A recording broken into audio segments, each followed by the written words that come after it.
Hi guys, आपका स्वागत है RCM कोचिंग सेंटर में। आज हम लोग सीखेंगे कक्षा 9वीं की विविध 9वीं की प्रश्नावली 1.1 का फर्स्ट क्वेश्चन है कि क्या शून्य एक परिमेय संख्या है? क्या इसे आप P/Q के रूप में लिख सकते हो, जहाँ P और Q एक पूर्णांक हैं और P बराबर नहीं है 0।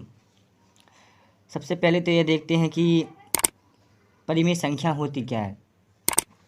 परिमेय संख्या वह संख्या होती हैं जो P/Q के रूप में होती हैं,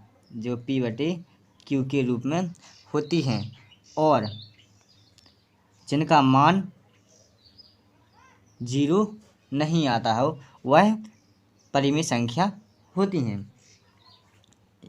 हैं या कहलाती हैं। जैसे कि 3/4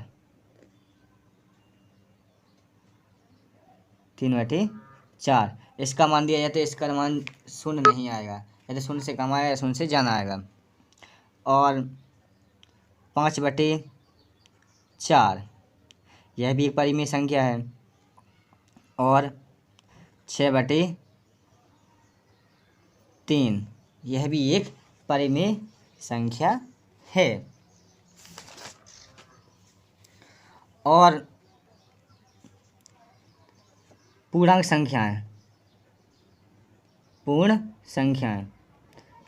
वे संख्या होती हैं जो 0 से स्टार्ट होती हैं, यानी 0 से स्टार्ट होती हैं। जैसे 0, 1, 2, 3 या 4 ...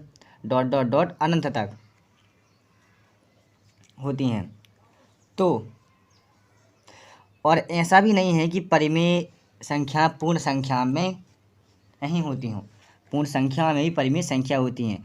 कैसे? जैसे 0 है, 0 भी एक परिमेय संख्या होगी। क्यों? 0 को हम बटे में 1 नहीं मान सकते क्या? मान सकते। इसलिए बटे में 1 मानने के बाद यह परिमेय संख्या बन चुकी है, क्योंकि यहाँ पर P का मान है और Q का भी मान है, इसलिए यह परिमेय संख्या होगी। 1 को देखा जाए तो 1 भी परिमेय संख्या होगी। 1 को अपन 1 के रूप में नहीं लिख सकते क्या? नहीं, ये परिमेय संख्या नहीं होगी। क्यों? यहाँ पर 1 का भाग अपन देंगे तो 1 से कट जाएगा, यहाँ पर 0 आएगा, तो यह परिमेय संख्या नहीं होगी। और 2/1 इसका परिमेय संख्या होगी, क्योंकि इसका मान 0 नहीं आएगा, तो यह परिमेय संख्या होगी।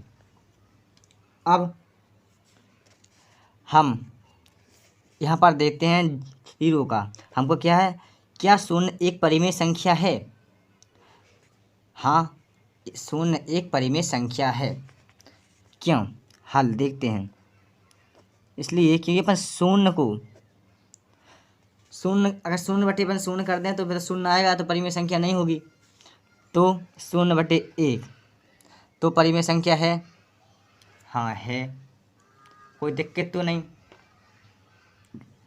अब देखें 0/2 ऊपर है 0 रहेगा और नीचे जितनी 4 संख्या लिख दोगे आप, तो यह परिमेय संख्या होगा।